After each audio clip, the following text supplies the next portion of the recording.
یہ داعیہ پیدا ہونا چاہیے کہ ہمیں اصلاح کی ضرورت ہے. اگر یہ ضرورتی کا احساس نہ ہو تو پھر کوئی حاصل نہیں.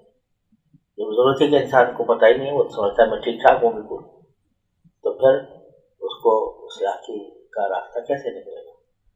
پہلے تو یہ سمجھنا چاہیے کہ میں اصلاح کا محتاج ہوں.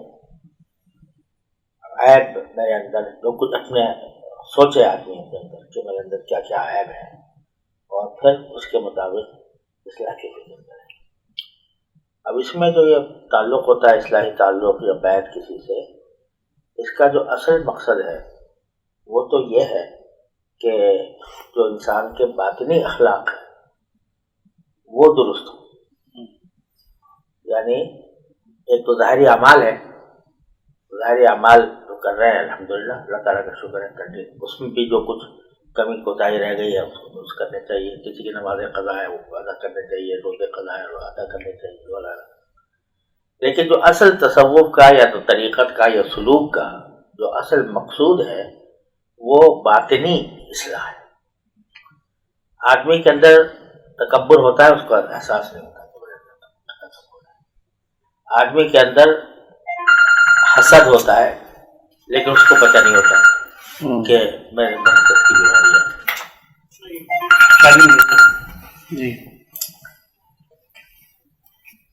اسی طریقے سے جو ہے ریاکاری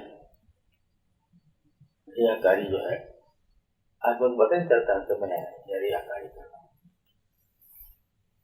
اور اگر ایک متکبر کو یہ پتہ چل جائے کہ میں متکبر ہوں، یہ احساس ہو جائے، تو پھر وہ تکبر نہیں کرے گا. لیکن تکبر ہوتا ہی ہے کہ وہ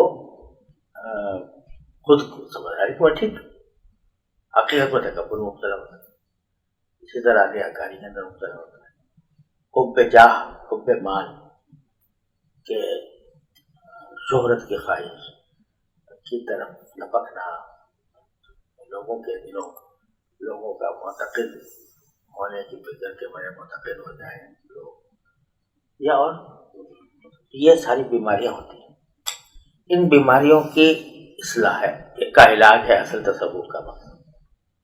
اور ساری چیزیں جو ہے وہ سب اس کے تابع ہیں. یعنی اگر کچھ اذکار بتائے جاتے ہیں، تسبیحات بتائی جاتی ہیں، تو یہ معمولات بتائے جاتے ہیں، یہ سب اس لیے ہیں تاکہ اس مقصد کے لیے راہ ہموار کریں. اور اس کا اذکار اور اوراد اور معمولات جو بھی ہیں ان کا حاصل یہ ہے کہ تقویت پیدا کریں. جو شیطان اور نفس کا مقابلہ کرنے کے لیے آدمی کو قوت کی ضرورت ہوتی ہے.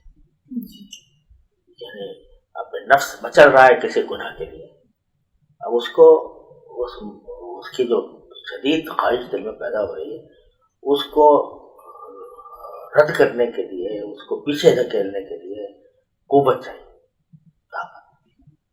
یہ اذکار جو ہیں یہ طاقت ہے، یہ طاقت پیدا کرتے ہیں، انرجی پیدا کرتے ہیں. بلکہ آدمی اگر اخلاص کے ساتھ اور مداومت کے ساتھ کرے، پابندی کے ساتھ کرے، تو وہ پیدا کرتے ہیں. تو اب اس میں دیکھنا یہ ہوتا ہے کہ میں میرا معاملہ فلاں کے ساتھ ہے، اس معاملے کے اندر کوئی پہلو جو ہے وہ اس کی تحقیر کا تو نہیں ہے، اس کی جو ہے اپنا اس کے اوپر مجھے مرتبہ دکھانا تو نہیں ہے، تکبر تو نہیں ہے. یہ ہے سارا. اب یہ جو اذکار و اوراد تھے یہ محض ایک تقویت کے لیے تھے، اصل مقصود وہ ہے. اب لوگوں نے بس اس کو بنا لیا کہ بھئی اذکار بتا دو، کچھ کر دیں گے تو کر لیں گے. لیکن آگے جو بیماریاں ہیں ان کی اصلاح کرنے کی فکر نہیں. یہ اخلاص ہونا چاہیے، اخلاص ہے پورا یہ نہیں. خشوع ہونا چاہیے، خشوع ہے پورا یہ نہیں. اور تواضع ہونی چاہیے، تکبر نہ ہونا چاہیے، وہ ہے کہ نہیں ہے. حکیم محمد قدس اللہ تعالیٰ سے رو کے بعد جب ہم سیوان نبی رحمۃ اللہ علیہ گئے نا پہلی بار، تو چلتے وقت حضرت مولانا سلمان ندوی صاحب رحمۃ اللہ علیہ نے حضرت سے پوچھا چلتے وقت کہ حضرت مجھے کوئی نصیحت فرما دی. تو حضرت فرماتے ہیں کہ میں نے سوچا کہ اتنا بڑا عالم ہے یہ نصیحت مانگ رہا ہے تو کیا نصیحت. اللہ تعالیٰ سے دعا ایک لمحے ہو جاتی ہے وہ تو دعا کی تو اللہ تعالیٰ نے میں ڈالا. کوئی ہمارے یہاں تو اول و آخر اپنے آپ کو مٹا دینا ہے. اول و آخر اپنے آپ کو مٹا دینا ہے. تو یہ کہتے ہیں کہ جو جملہ کہا تو حضرت فرماتے ہیں کہ ایسے کر کے کہا تھا اپنے آپ کو مٹا دینا. تو اصل کے دل پہ جا کے لگا اور اسی وقت ڈھیر ہو گئے اور آنکھوں سے آنسو جاری ہو گئے. اور پھر ایسا مٹایا اپنے آپ کو حضرت مولانا سے کہ جوتے صاف کر رہے ہیں, جوتے سیدھے کر رہے ہیں تو خانقاہ میں آنے والوں کے. اور ایک دن ہمارے حضرت ڈاکٹر صاحب فرماتے تھے کہ ایک دن میں نے دیکھا اندر حضرت کی منجی سو رہی تھی اور یہ آئے تھے مگر تھوڑے سے دیر پیچھے کھڑے ہو کے ایک درخت کی شاخ پکڑے ہوئے اور بس حضرت کو ٹکٹے کے باندھ کے دیکھ رہے. تو حضرت فرماتے ہیں کہ میں پیچھے سے آیا تو میں نے پوچھا کیا کر رہے ہیں. کہا کہ میں دیکھ رہا ہوں. کیا دیکھ رہے ہیں؟ یہ دیکھ رہا ہوں کہ سارے عمر جن چیزوں کو علوم سمجھا کیے وہ تو جہل ثابت ہو. علوم تو ان بڑے بیان کے پاس. تو یہ جو علوم ہے نا یہ باطن. اب اسی لیے اس میں ضرورت ہوتی ہے کہ رابطہ جو ہے وہ یعنی مسلسل رہے تو پھر وہ پتہ بھی چلتا ہے کہ میرے اندر فلاں بیماری ہے تو اس کی علاج بھی ہوتا ہے. تو یہ ہے اصل مقصود. اب لوگوں نے رسمی طور پر ایک تعلق قائم کر دیا, کبھی مل گئے کبھی نہیں مل گئے, کبھی خط لکھ دیا کبھی نہیں لکھ دیا, کبھی جو ہے اس میں آ گئے کبھی نہیں آئے. تو جو اصل مقصود تھا وہ بہت ہو گیا. تو بس پہلے اس کی اہمیت کے لیے مثلا میں امین آیا ہوں.